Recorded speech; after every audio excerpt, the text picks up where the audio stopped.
This week's parsha is called Chukat. Zot Chukat Torah. This is the law of the Torah. The laws of the Torah have three names: Chukah, Mitzvah, and Mishpatim. The most famous one, Mitzvah, commandment. Mishpatim, laws that are more a way that we understand and that we make sense. Even in a human, natural way, we don't need Hashem, so to speak, to tell us to do that mitzvah.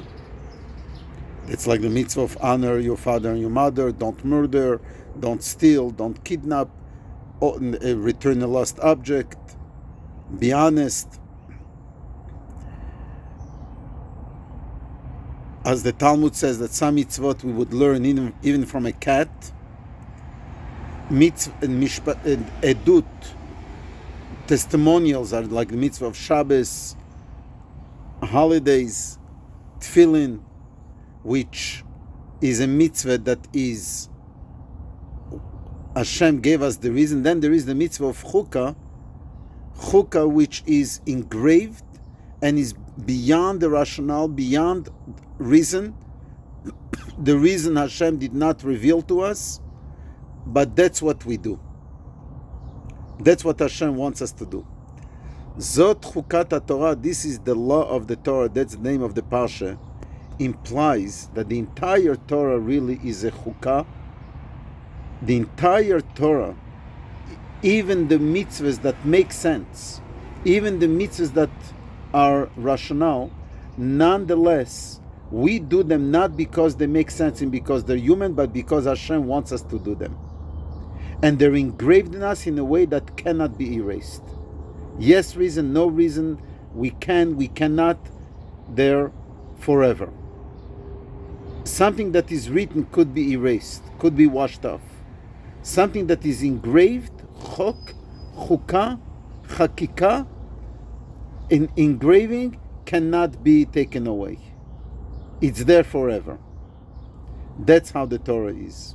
This coming week we celebrate on Monday and Tuesday the day that the previous Rabbi was freed from imprisonment and from a death sentence from communist Russia, which opposed Judaism, opposed Jewish education, and he stood strong and paid the price for it.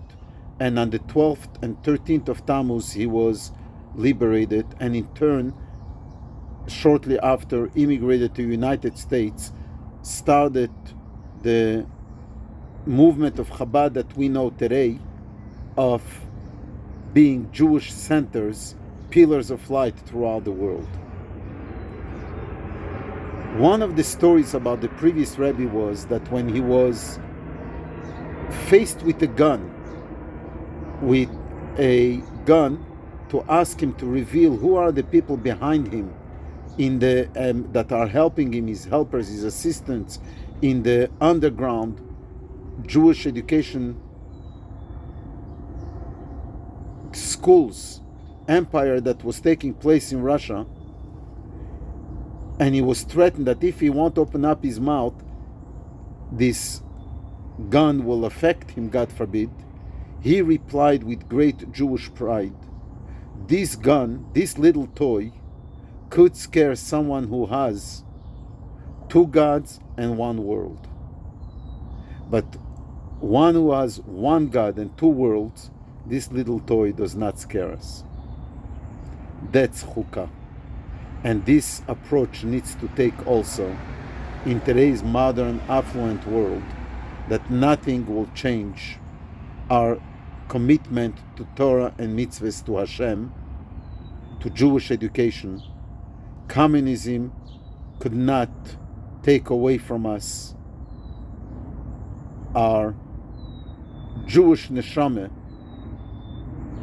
our pintele yid, and Judaism today is flourishing. So will the modern world not be able to take away from us Jewish education and the advantage of our children being engraved, being fully in godliness, Torah and mitzvahs. Good Shabbos, Shabbat Shalom.